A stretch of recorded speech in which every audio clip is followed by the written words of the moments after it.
Hello everyone, I welcome all of you to this lecture. In previous lecture, we have seen types of DACs, that is digital to analog converter. In that lecture, we have seen two types of DACs, that is binary weighted resistor and R2R ladder type DAC. Out of that, we have completed binary weighted resistors working principle in detail. Let us start with the second type, that is R2R ladder type DAC. But before discussing this R2R ladder type digital to analog converter, let us see what is the disadvantage of a binary weighted resistor and why we have to move towards this R2R ladder type DAC, that we have to see. If you see this binary weighted resistor, if you see the diagram of the same, in this diagram the most important disadvantage is that when you go on increasing this number of bits, what happens here, if you are using 8-bit DAC or digital to analog converter, then this last register value will be based upon this n or the number of bits, and as you go on increasing the number of bits, for example n is the number of bits, then last value will be what, 2 raised to n into r. So at that time it will be very difficult for us to fabricate such resistors and to use or to get such weighted resistors, and that's why we have to move towards the next type of a DAC, that is R2R ladder type DAC. So let us understand the meaning of each and every word. If you see the R2R, the meaning is that you are going to use two values only. There are number of resistors, but this resistor will be either having a value as R or it will be having as a value as a 2R. Okay, why it is called as a ladder? The network of this R2R will look like ladder, or if you see this, it looks like a ladder. That's why we are calling this as a R2R ladder type DAC. So if you see, the disadvantage of the binary weighted resistor is overcome here, because you may require either the value of resistor which is having R or 2R. Okay, so let us see a diagram. So this is a operational amplifier, that is op amp, that we have seen. The ladder is connected to inverting terminal and non-inverting terminal is connected to ground. Again, you have not studied this op amp. I think you may study this in next semester or next year, but whatever the basic things about this that we have discussed, and we will discuss whenever it is used. Okay, so don't worry about this. And if you see this is called as R2R ladder. Okay, now in this R2R ladder type DAC, we have taken one example bit pattern so that you will understand how it works. Okay, now what we have taken here, we have taken the digital input as a 100. So we can say that this is a 3-bit DAC. Okay, so it will be having 3 bits input and single output, that is a digital to analog converter. Okay, now carefully see the network here. Again I am repeating what input we have given here, that is 100. So if you see this one is MSB and LSB is a 0. Okay, so if you see this is called as MSB, this is LSB, but MSB is here and LSB is here, that is given here. Okay, so if you see this network, it will look like this. First R is connected, then 2R is connected like this, and again R is connected, then 2R is connected like this, again R is connected, then 2R is connected, and lastly again 2R is connected to the ground. So how the connection is made? So where there is a 2R, that is connected to the electronic switch. Okay, and this electronic switch will operate on a binary pattern that we are going to give. Okay, this is very important to understand.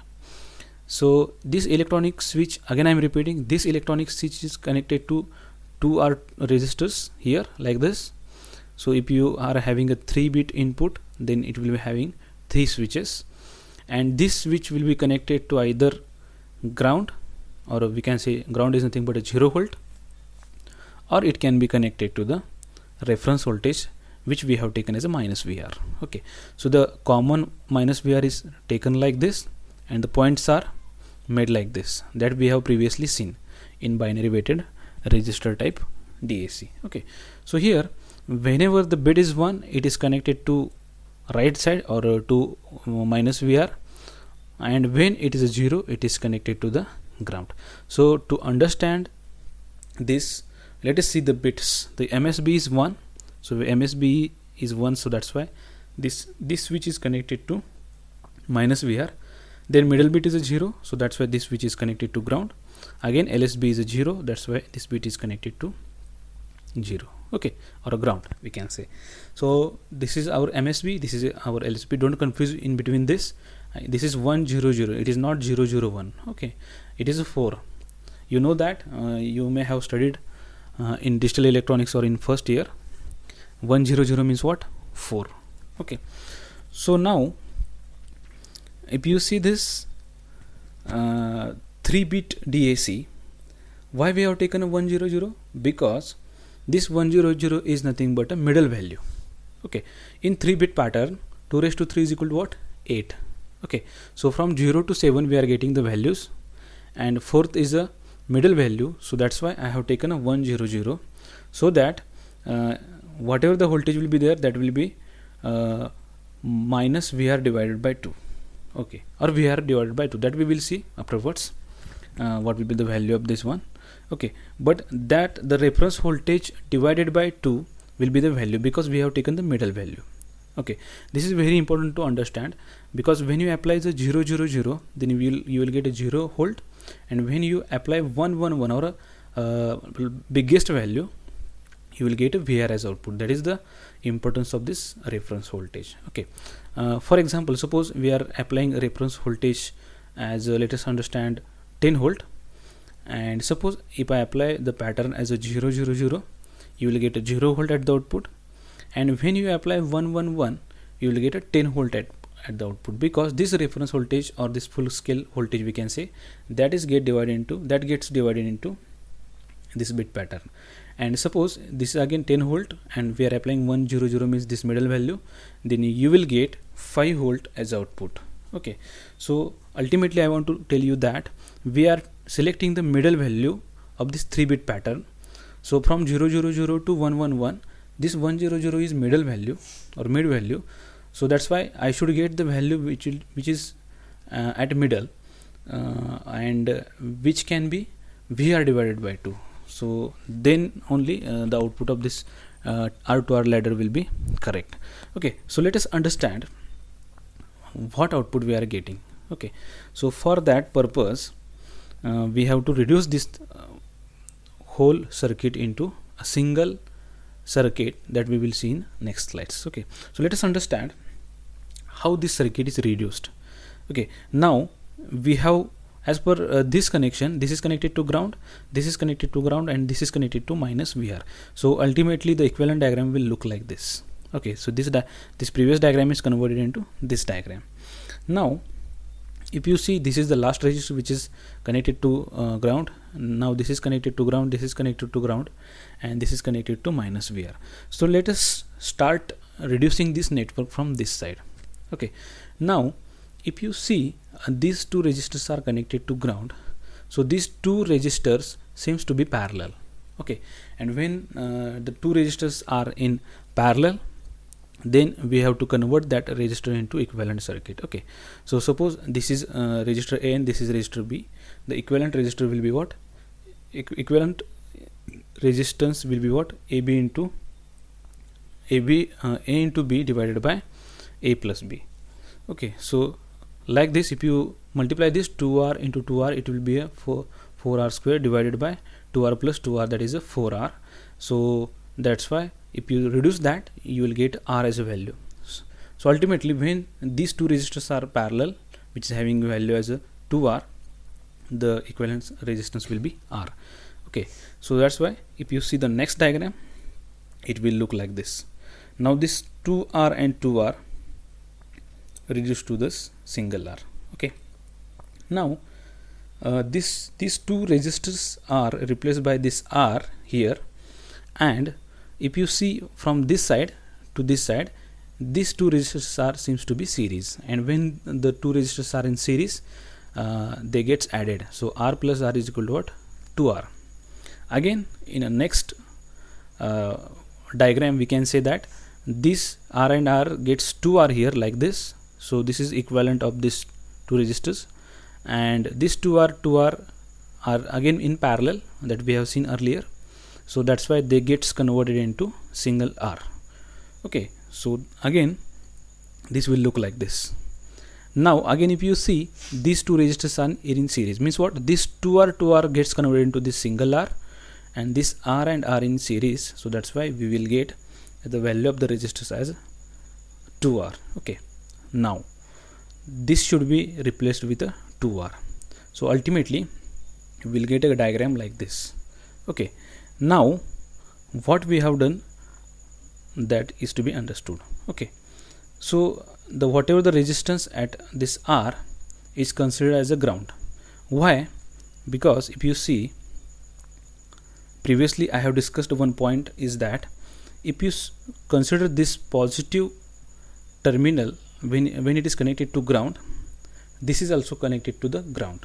Okay, so this is a concept from op-amp, operational amplifiers. Okay, again I am repeating, this operational amplifier subject you have not studied yet, but whatever the requirement is there with respect to the particular diagram, and then I will explain there.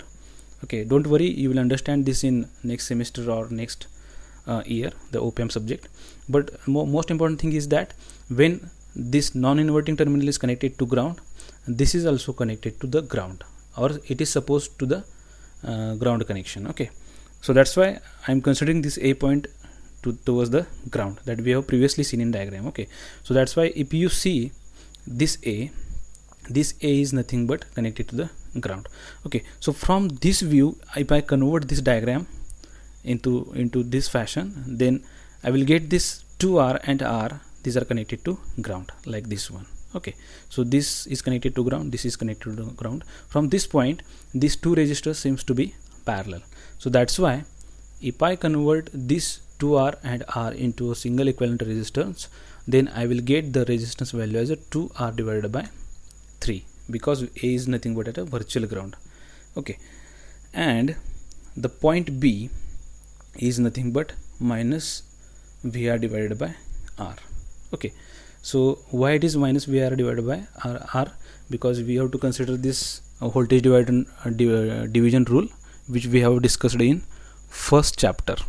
Okay, while studying the thermistors or temperature detectors, RTDs, PRTs, at that time we have discussed about this. Okay, if this is minus VR, the voltage at this point will be minus VR by 4. Okay, so ultimately you will look this diagram like the diagram which is mentioned here.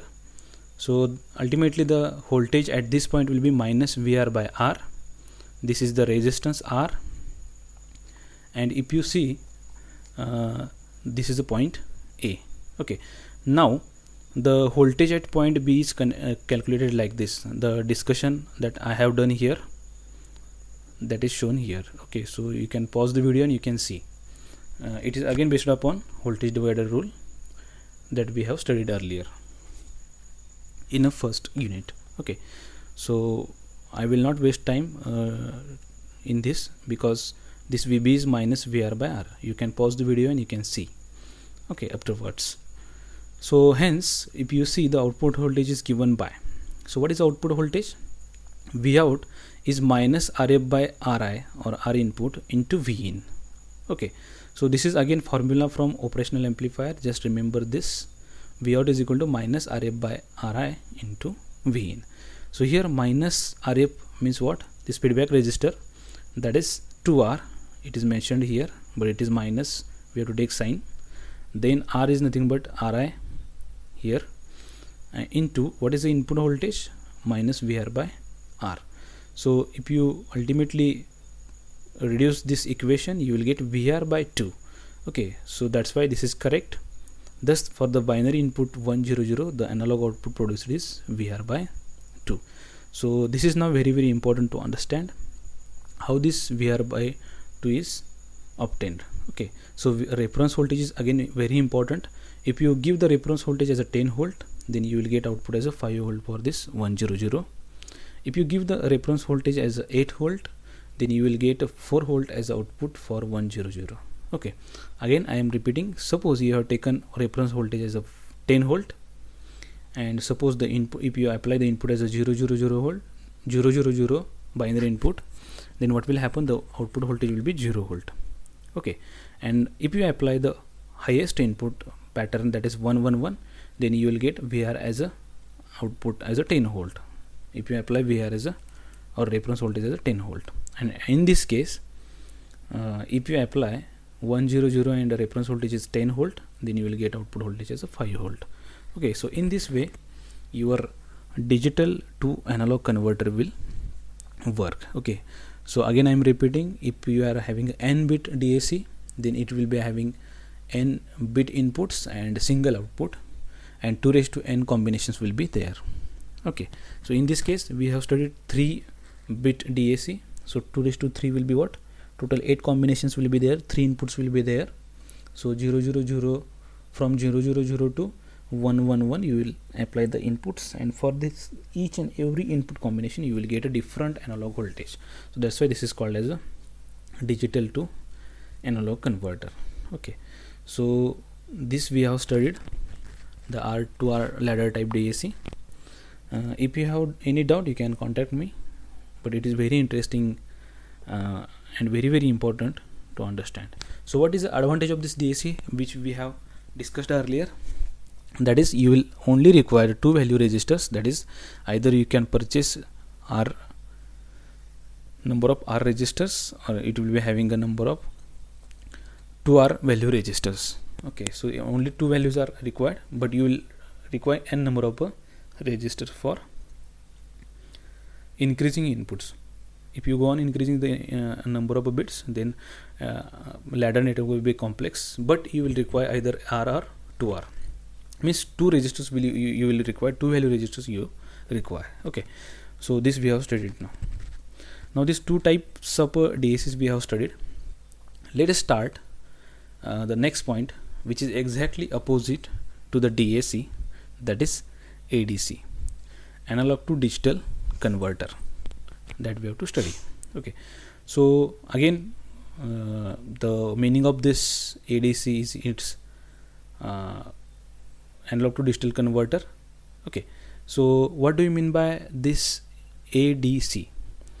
So it is converting analog signal to digital output, but if you see, if it is having n bit ADC, it will be having n bit output signal, that you have to understand. Okay, so previously we have seen that if you are using a DAC, n bit DAC, it will be having n bit inputs, and it will be having only one output.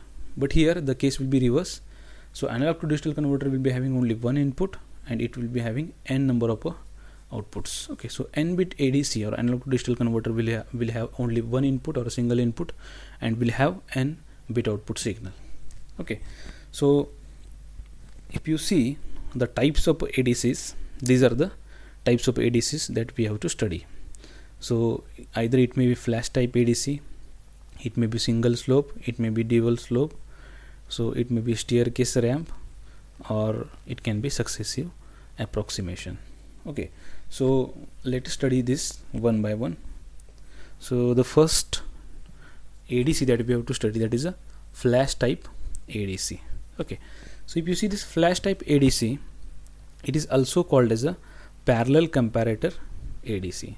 Why it is called as a parallel comparator? Because we have to use n number of comparators there, again, which are based upon the operational amplifiers.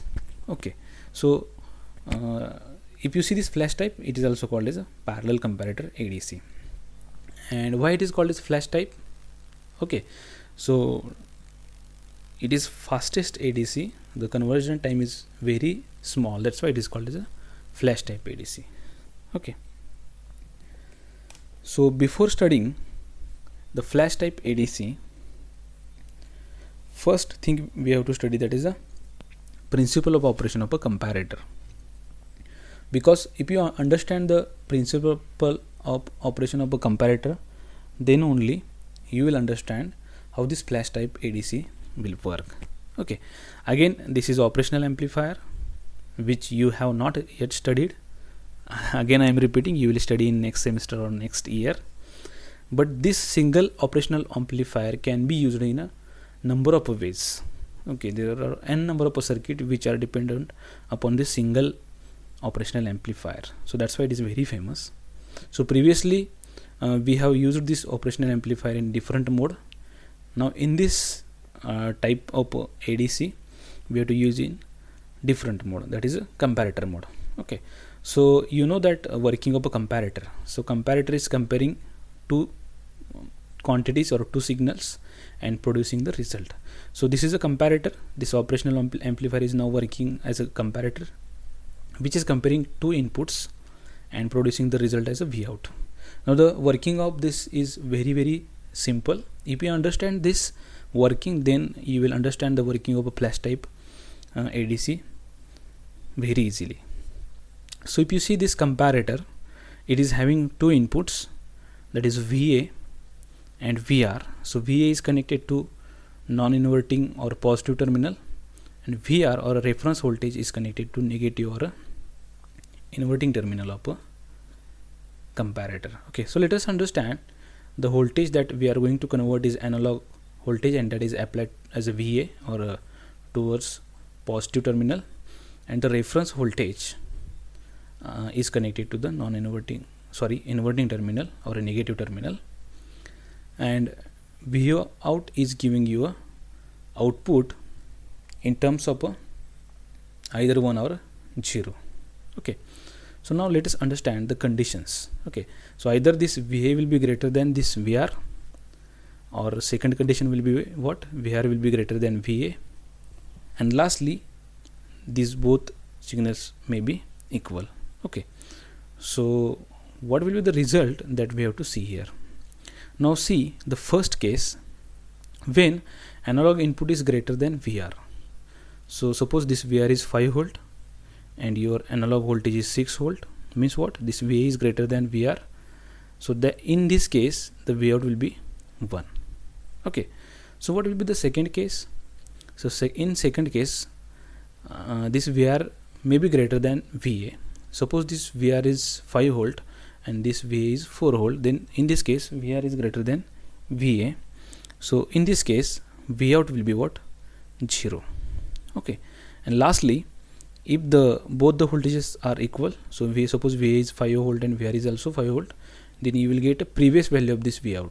Okay, but we are interested in these two things only. Okay, these two parameters only, either greater or smaller. Okay, now the conclusion of this whole discussion is that when the voltage applied to this positive terminal is greater than this negative terminal, the voltage Vout will be 1, and when the voltage applied to this negative terminal is greater than this positive terminal, what will happen? The output voltage will be 0. This is the conclusion of our whole discussion that we have done now. Okay, so this is principle of operation of a comparator. So I think you have understood this, which is very important. Now it will be very easy for us to understand the flash type of ADC, that is analog to digital converter. So for today this much is sufficient. So in next lecture we will see how the flash type of ADC will work. Okay, so just revise the previous points, and if you have any doubt then you can ask me. Okay, so this is very important topic. Again I am repeating, because whenever you are going to interact with physical world, whenever the electronics engineer is going to be interacted with physical world, then you require analog to digital converter, digital to analog converters. Okay, so that's why this is very important thing, and this unit will give you idea about which type of ADCs or DACs should be used in your projects or in your particular applications or industries. Okay, so after whole discussion, again we will discuss about this point, which ADC and which DAC should be used. Again, if you see these types of ADCs or DACs, there are ICs based upon this, and we will discuss which ADC or DAC is used in that IC and which ICs are used in real-time applications. Okay, so today we will stop here. Let's meet in a next lecture. So just revise the previous topics. We will meet in a next lecture. Thank you.